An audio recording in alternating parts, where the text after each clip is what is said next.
everyone, the Wagon Wheel of Wisdom here. Please like, share, and subscribe, and hit the bell notifications down below if you haven't already. Hey folks, Kevin here again at the Wagon Wheel of Wisdom. Behind me as usual, beautiful wagon wheel, and hopefully a little wisdom up here. I am officially rocking the Cobra Kai t-shirt.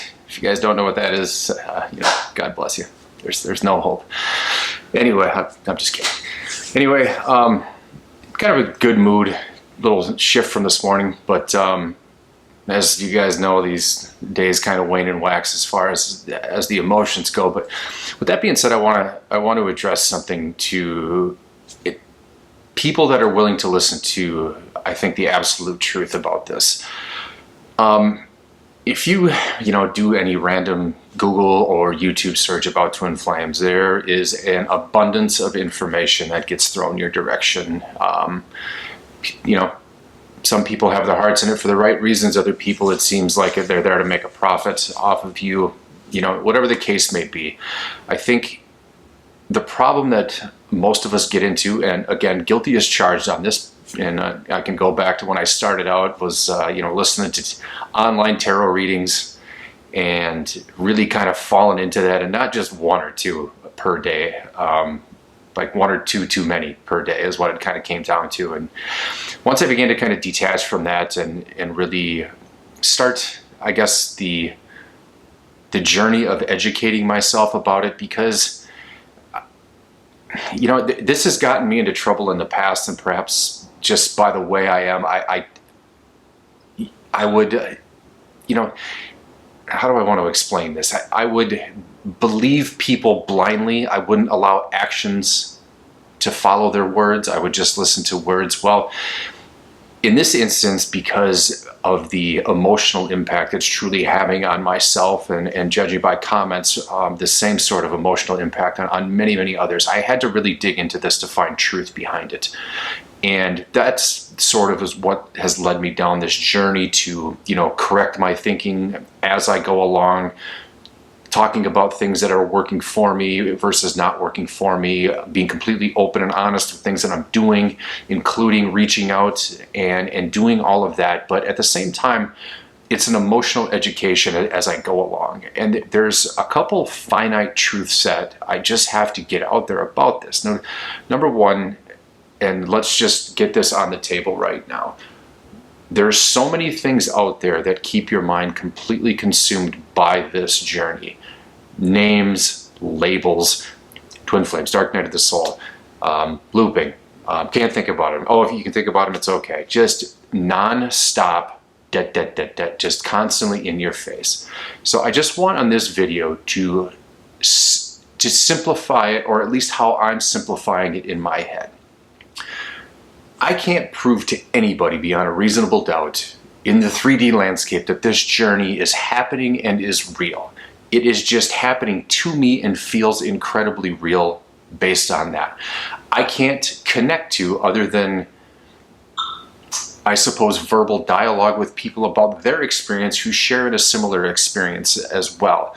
But at the same time, can I prove that prior to incarnating that I signed this soul contract? No. I can't. Can I prove that there's this giant mission at hand? I can't do that either. Can I prove that there's a bigger picture to help raise the consciousness of the planet? I can't do that either.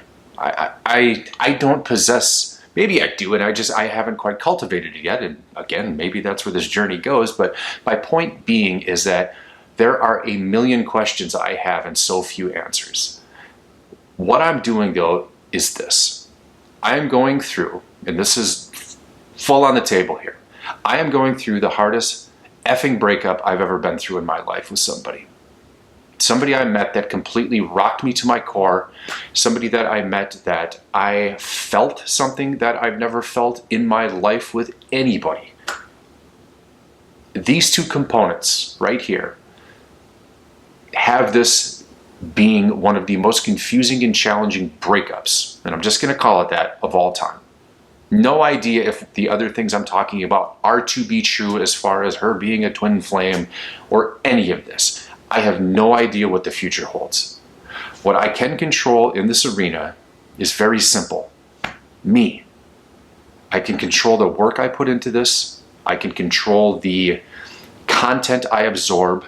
I can control, on a baseline level at this point, some of the emotional roller coaster. And when I say that on a baseline level, because I'm so new at this, these new arts, these disciplines, journaling, reading, meditating, things like that, not dating, keeping my head clear as I can,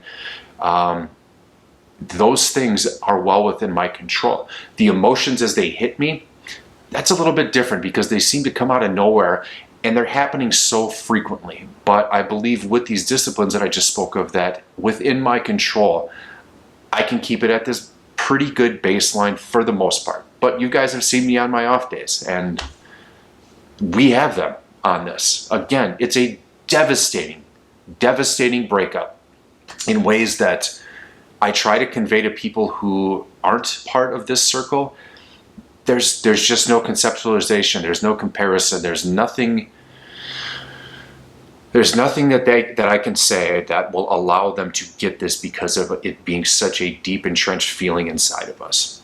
So instead of looking at it from the perspective of, is this true? Is that true? Is this true? Stick with what is true. Okay? You're on a journey to better yourself in a way that you have never done before. And the work that is required to put into this effort is substantial. It's substantial. It is new disciplines. It's a new life. It is a breaking down everything that you used to believe in for the most part, and sometimes all of it, breaking all of that down and watching it crumble to the ground, but at the same time, like, holy shit, all of these things I used to believe in are wrong. It's like, no, not that they're wrong.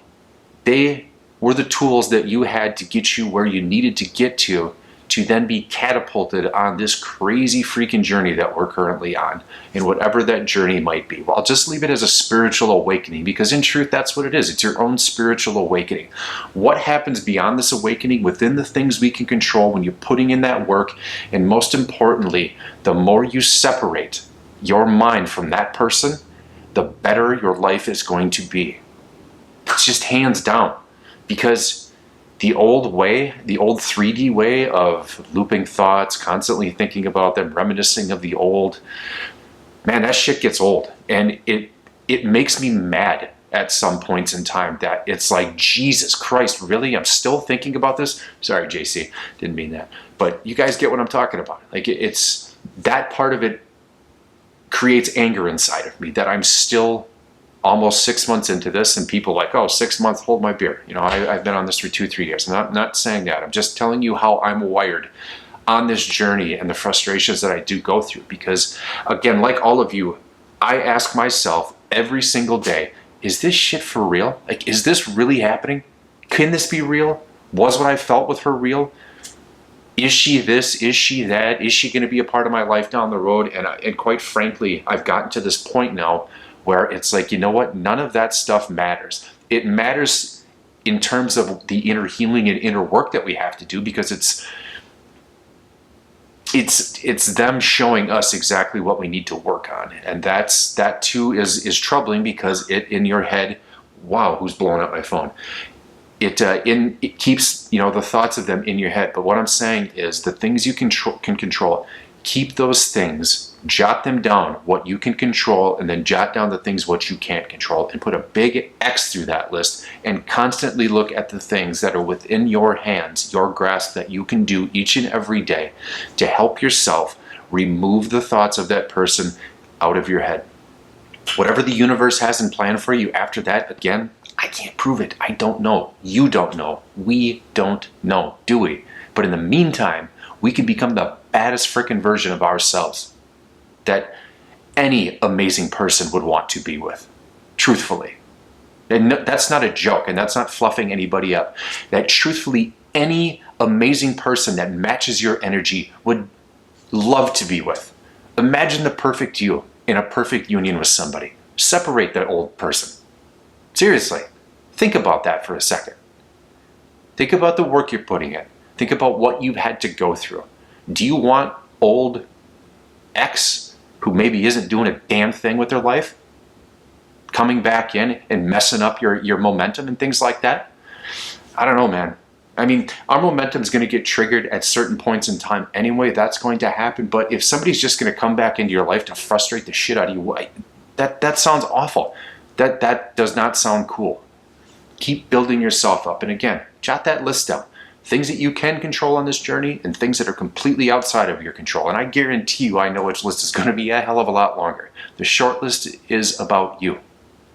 100%. So, wanted to get that out. Hope you guys are doing well. Go Guy.